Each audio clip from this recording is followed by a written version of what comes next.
de manière effectivement à explorer les attributs, les surprises du site Piano Book.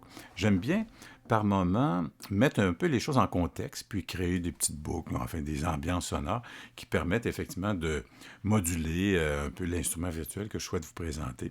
C'est la troisième capsule que je fais à partir du même élément d'accueil, c'est-à-dire le même élément sonore. Et certains d'entre vous m'ont demandé, bon, qu'est-ce que c'était? C'est vrai que je ne l'ai pas présenté, celui-là. C'est un instrument que j'ai pris sur l'élément qui s'appelle le Sample Tank. Il y a plusieurs éléments très particuliers qui sont là-dessus. Je ferai sans doute une capsule un peu plus spécifique à ce lecteur, cet échantillonneur, cet instrument virtuel qu'on voit ici très, très, très rapidement. Donc, pour l'instant, ce que je souhaitais faire, c'était donc de vous présenter la dernière trouvaille en ce qui me concerne sur le site Piano Book, Fable and Claire, par la compositrice Kyle Reddies. En fait, ce que c'est un différent type d'échantillons de piano acoustique, c'est-à-dire électronique, que l'on voit ici. La compositrice nous amène quelques propositions, quelques setups qui sont déjà à charger sur votre lecteur.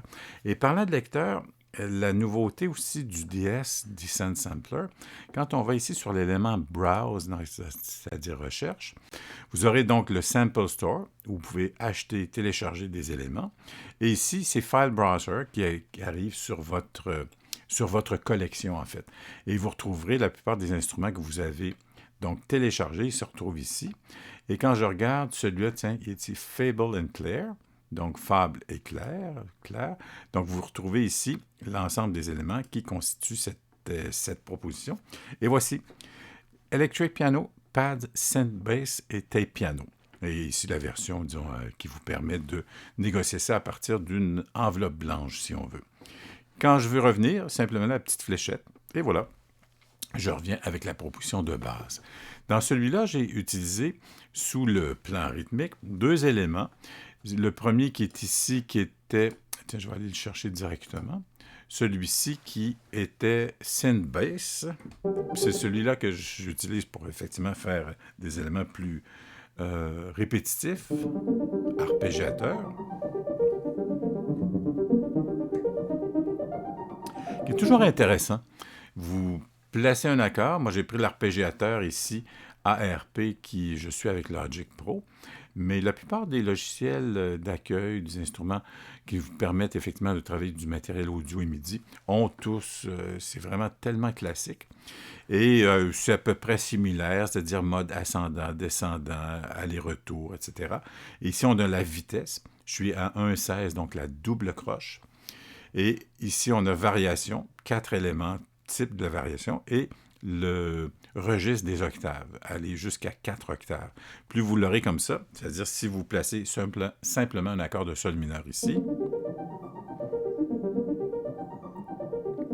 je ne bouge pas du clavier, simplement maintenant sol, si bémol, ré, et voilà, l'élément fait le reste. Si je le mets simplement à 1, il devrait rester près de les touches d'origine, qui donne carrément une autre couleur. Si je l'amène à 4, donc il ira jusqu'à 4 octaves, autant descendante qu'ascendante.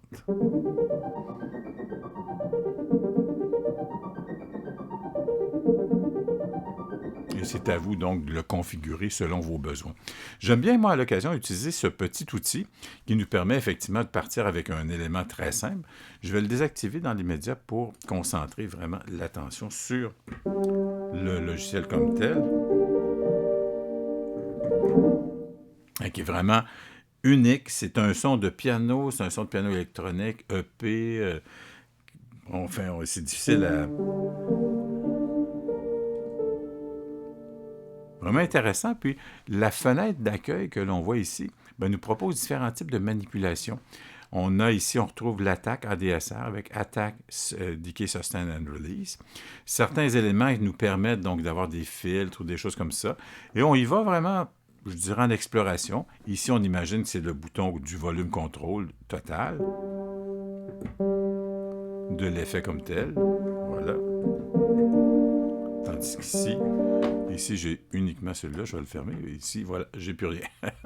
Alors, si je vais aller chercher celui-là, Fab, et l'autre qui est ici, on voit que c'est deux types de sons complètement différents, mais toujours dans la nature du piano.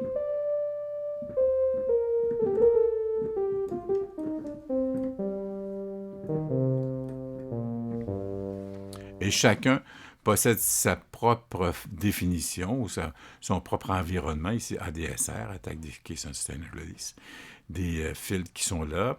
Après ça, résonance, enfin des choses qu'on retrouve principalement dans à peu près tous les bons logiciels qui nous permettent de varier un peu le timbre, la couleur du son, la résonance.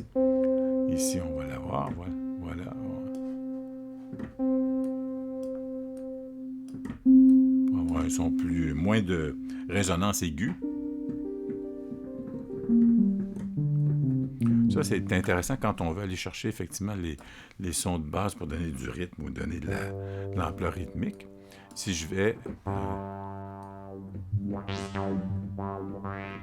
imaginez, tous ces éléments sont disponibles ou assignables avec un contrôleur MIDI externe, donc il nous permet effectivement, avec ce que vous faites ici, de contrôler.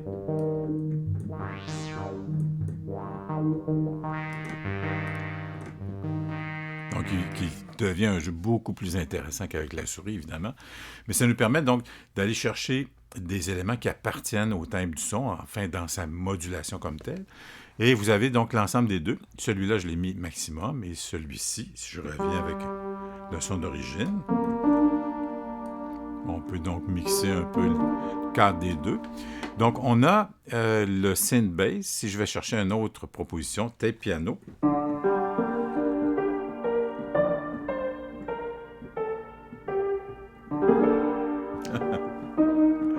Ici, ça sonne vraiment comme un vieux piano.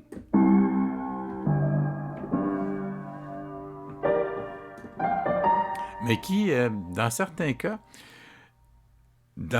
peut donner un résultat fort intéressant, dépendamment, évidemment, comment tout ça est amené.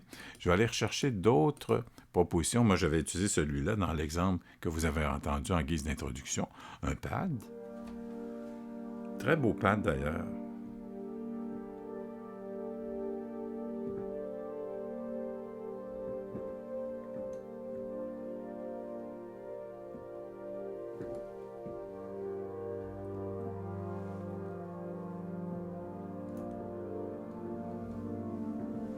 Simplement, on glisse des notes comme ça. C'est vraiment...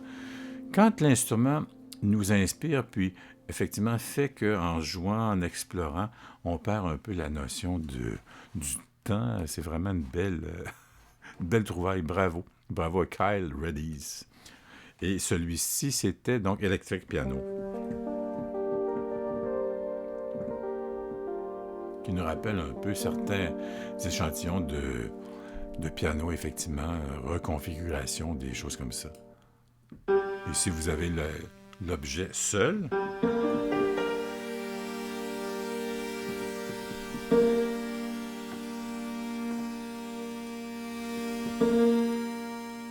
vraiment intéressant.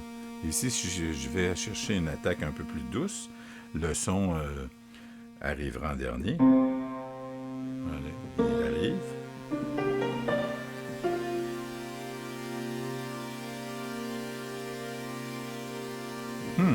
Ben, bravo à toute l'équipe de Piano Book, magnifique proposition. Bravo à tous les contributeurs. C'est vraiment un plaisir de retrouver leur audace sous nos doigts, sous le clavier. Effectivement, en format DS, qui est une proposition tout à fait gratuite.